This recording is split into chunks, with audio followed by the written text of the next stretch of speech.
இது உங்கள் தாரிகாஸ் கிச்சன். இன்றைக்கி என்ன ரெசிபி பண்ண போகிறோன்னா, ஹோட்டல் ஸ்டைலில் செய்கிற மாதிரியே நம்ம வீட்லேயும் செய்யலாம். வெண்பொங்கல் செய்ய போகிறோம். அதுக்கு என்னெல்லாம் பொருள் தேவைன்னு சொல்கிறேன். அதுக்கு முன்னாடி இது வரைக்கும் நீங்கள் எங்கள் சேனல் சப்ஸ்கிரைப் பண்ணலைன்னா இப்போ பண்ணிவிடுங்க. வாங்க என்ன பொருள்ன்றதை பார்க்கலாம். நான் 1.5 கப் அளவுக்கு பச்சரிசி எடுத்து வச்சுருக்கேன். அதே 1.5 கப் அளவுக்கு பச்சை பருப்பு எடுத்திருக்கேன். அடுத்தது தாளிக்கிறதுக்காக ஜீரகம், முந்திரி பருப்பு, மிளகு, இஞ்சி, கருவேப்பிலை, அப்புறம் நெய். இது பெருங்காயத்தூள், மஞ்சத்தூள், உப்பு. இவ்வளோ தான் ஃப்ரெண்ட்ஸ் நமக்கு தேவையான பொருட்கள். வாங்க இதை எப்படி செய்யலான்றதை பார்க்கலாம். இப்போ பாருங்கள், நான் ஒரு கடாய் வச்சுருக்கேன். கடாய் நல்லா சூடாயிடுச்சு. இப்போ நம்ம எடுத்து வச்ச பாசிப்பருப்பை இதில் போட்டு நல்லா வறுத்துக்க போகிறேன்.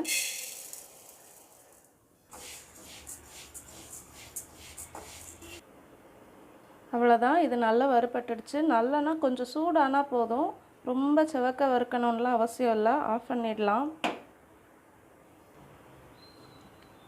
பாருங்கள், அந்த நம்ம வறுத்த பருப்பை நம்ம எடுத்து வச்சுருந்த அரிசி கூடயே போட்டு இதை நல்லா கழுவி எடுத்துகிட்டு வந்துடலாம். இப்போ நான் ஒரு பெரிய பாத்திரத்தில் அரிசியும் பருப்பையும் கழுவி மாற்றிட்டேன். அதில் உப்பு போடுறேன்.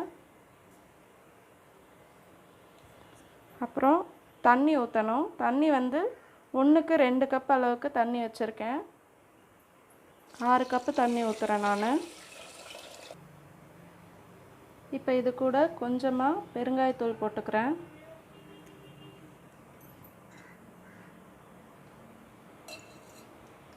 ஒரு ஸ்பூன் நெய் ஊற்றுறேன்.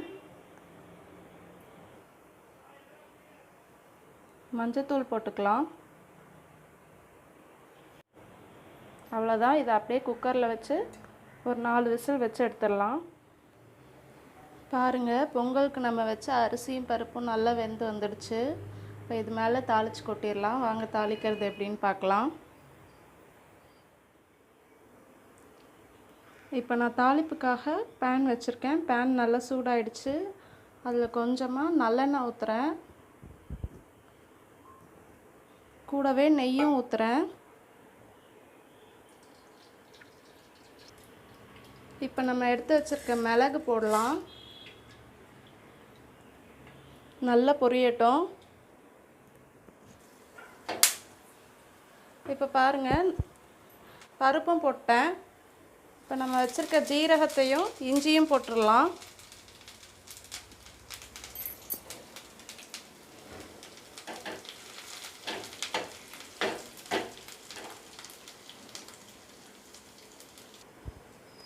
இப்போ கருவேப்பிலை போட்டுக்கலாம்.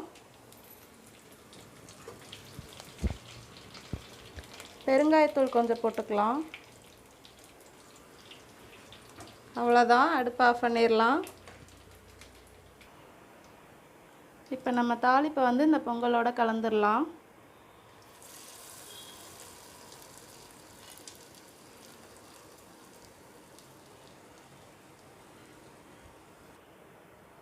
இப்போ இதை நல்லா மிக்ஸ் பண்ணிக்கலாம்.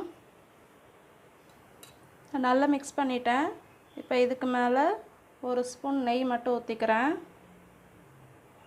அவ்வளோதான் ஃப்ரெண்ட்ஸ். பாருங்கள், வீட்டிலே நம்ம ஹோட்டல் ஸ்டைலில் ரொம்ப சுவையாக, ரொம்ப ஹெல்த்தியாக, நம்ம சுத்தமாக கூட வீட்டிலே செஞ்சுட்டோம்.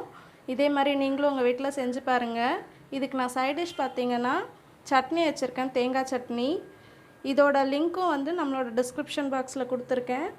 நீங்கள் போய் செக் பண்ணி பாருங்கள். நீங்களும் இதை உங்கள் வீட்டில் ட்ரை பண்ணி பாருங்கள். எப்படி வந்ததுன்னு கமெண்ட் செக்ஷனில் சொல்லுங்கள். Thank you friends. நெக்ஸ்ட் வீடியோவில் பார்க்கலாம்.